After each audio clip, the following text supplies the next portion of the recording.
In 1938, Adolf Hitler seized what legend said was history's most powerful weapon. If you hold it, you're invincible. It was said to be the spear which pierced the side of Christ. Military leaders became almost besotted with the idea of possessing it. And with the spear in his grasp, Hitler unleashed terror upon the world.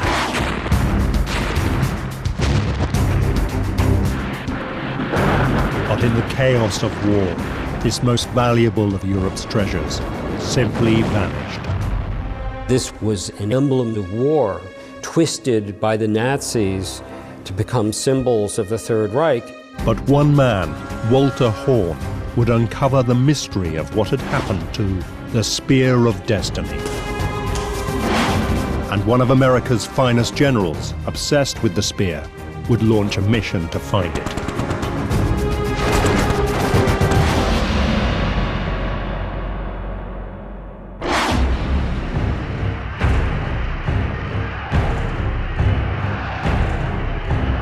In 1933, Adolf Hitler is elected Chancellor of Germany. Hitler was by no means a normal person to be leading a country in the middle of Europe in the middle of the 20th century, and especially one the size of Germany. He was a very embittered, lonely, twisted, abnormal individual who had an enormous amount of drive and this famous will to power. And that's what really, spurred him on. He is desperate to be the all-powerful leader of the German people and create a new Germanic empire. The trouble is, he had won less than half of the popular vote. His grip on power was nothing like as strong as many people think. I mean, after all, most people hadn't voted for Hitler. The country is divided, and to realize his dreams, he will need to unite it. Germany was, until just a few years before, in real terms, just a collection of very, very small states. You've got people in, all up near the Danish border, and you've got people all the way down near Munich and as far east into what would now be part of Poland. So how do you unify these people? Hitler encourages the Germans to look to what he says is their past. He wants to portray himself as a man who will restore Germany to a time when it ruled Europe. And he wants to extend its borders to those of the greatest German empire in history, the Holy Roman Empire. The Holy Roman Empire was first created by Charlemagne, Charles the Great, the Germanic king of the Franks in 800 AD. Its purpose? To spread Christianity through all of Europe. For 1,000 years it dominated the continent. At its height, stretching from the North Sea to the Mediterranean, and ruling over what is now Germany and much of Austria, Poland, Italy, and France. Now Hitler wanted to create an even greater empire in his own image. The 1,000-year Nazi Reich with himself at its head. He wasn't the type of person who would like to cut deals and engage in the art of statesmanship or diplomacy. This is a man who just wanted to drive things forward the way he saw the world should be in his eyes. But Hitler's difficulty is that there is nothing imperial about him. As the son of a working-class Austrian civil servant, it is not enough to simply proclaim himself the German Führer. He needs to look like one. He needed to try and assimilate some of the trappings of power and the type of trappings that would be suitable for someone who is ruling a kingdom in the middle of Europe. And of course, what's he going to do? He's going to look back to history to find these things. He decided that to be an emperor, he would need the possessions of an emperor. Hitler was looking for an emblem that would underpin his claim to be leading the German people back to a new era. What do we need? Well, we need various items that are associated with other people in power. The Holy Roman emperors had held crown jewels as symbols of their authority. An imperial crown, a scepter, and an orb. But of all these symbols of past German glory, one is more important than all the others. It looks like a simple Roman spearhead. It is the Spear of Destiny.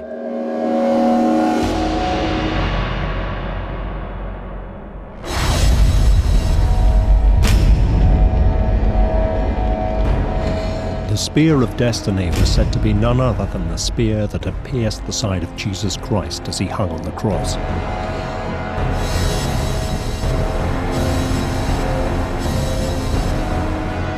The myth said that it was wielded by a Roman centurion called Longinus.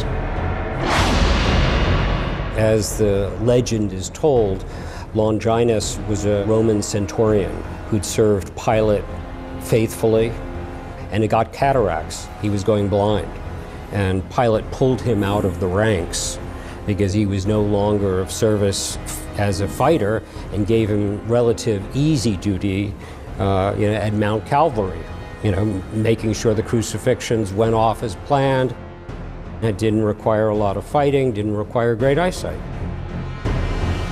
The Bible says that this centurion, when inspecting the crucified men, was unsure if Jesus had died.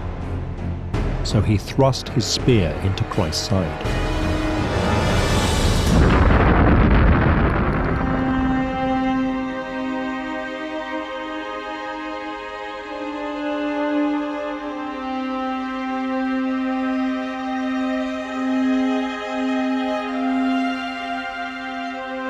Blood allegedly dripped down the side of the spear into Longinus's eyes. He was cured of cataracts. He was cured of his blindness. He had a vision of the future. He had a vision of Jesus as the Messiah. Longinus was converted instantly.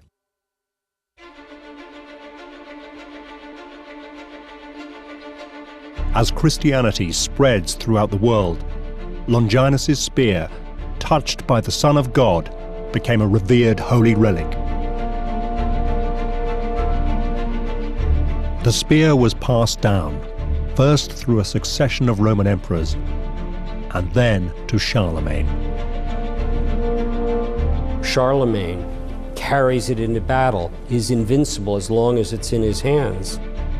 It becomes known as a talisman for conquerors, for military force. It is a military image that it has of vanquishing foes. Such was its mystique that every Holy Roman Emperor after Charlemagne wanted to possess it. It became a symbol of their authority. The spear, at a very early point in history, is a reflection of power, of strength. Legend says that whoever held the spear would be undefeated in battle.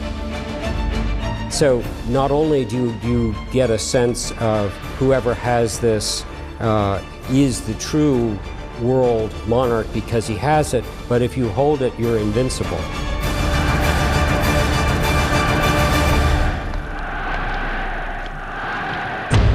It was clear why Hitler wanted it, but he didn't have it.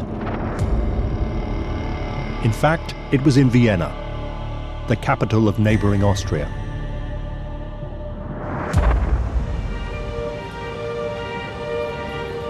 When the Holy Roman Empire was dissolved in 1806, its heirs, the Habsburgs, moved the spear to Austria, where it ended up on display in the Hofburg Palace. And it was here in 1908 that Adolf Hitler, then a struggling Austrian painter, had first seen the spear and begun to covet it. According to one version of the story, Hitler had actually seen the spear in the museum there, and apparently he may have had some sort of moment of epiphany in which he realised that this was an incredibly important object and he had been sort of touched by it. Whether that's true or not doesn't really matter. The point was, it was regarded as being important. Hitler had long known where it was, and now he was German Führer. All he had to do was take it.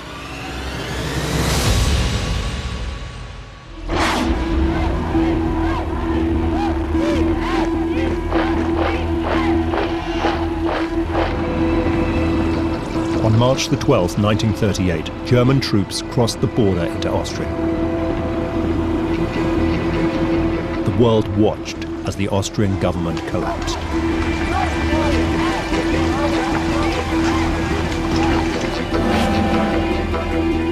Hitler was killing two birds with one stone. He was reclaiming lands once held by the Roman Empire, and was now on the brink of seizing the Spear of Destiny. You've got to realise that Austria and Germany are, in Hitler's eyes, indivisible, and indeed they should never have been divided in the first place.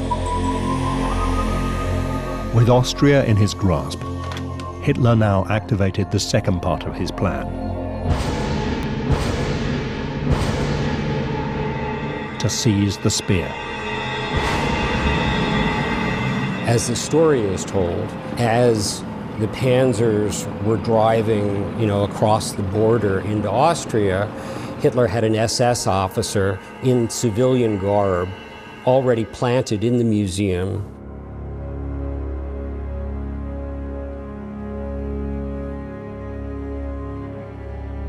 When he was alerted that the border had been crossed, he changed into his uniform, pulled out his gun, and stood guard over those crown jewels. Nobody was to touch them until Hitler arrived.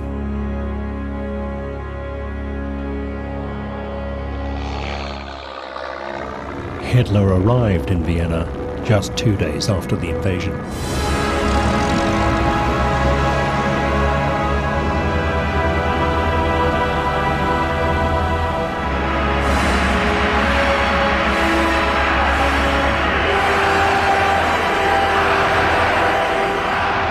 One of the very first things he does is to go to the Habsburg Museum, go to the display case where the spear and the crown jewels are, and opens it.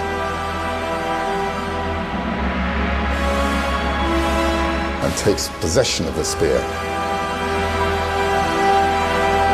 He took hold of the spear on March the 15th. It was not a date picked by accident. He took the Spear of Destiny on St. Longinus Day. That's when the centurion, who allegedly carried it at the crucifixion, is honored.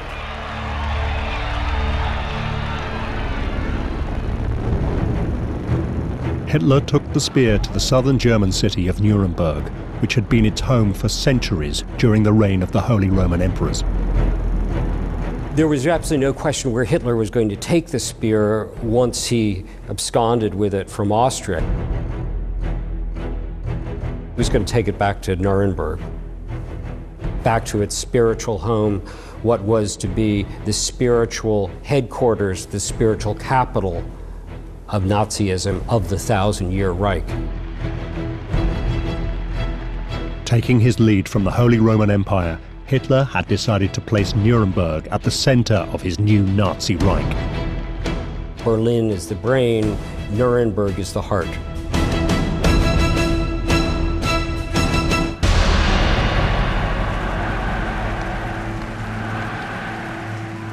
Here he had built vast parade grounds holding hundreds of thousands of spectators. He staged enormous rallies showcasing German military might. Extravagant displays presented the German people with an image of the future based on his vision of the past. We see newsreels today of the parades going through the streets in Nuremberg, of soldiers dressed as medieval knights.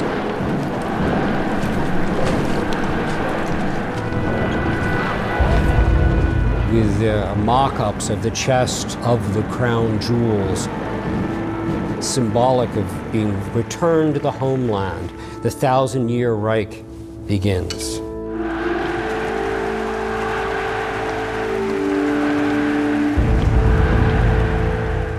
By displaying the spear and the crown jewels, his message could not have been any clearer. Ein freies deutsches Volk in einem starken deutschen Reich. He was the heir to the Holy Roman Emperors.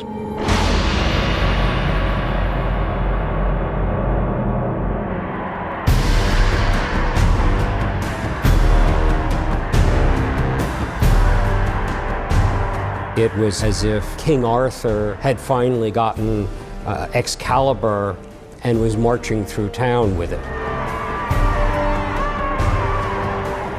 And in a triumphal parade, I got it.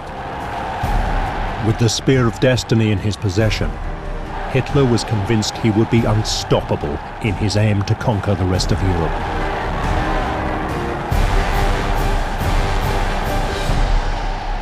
But of course, it didn't turn out that way.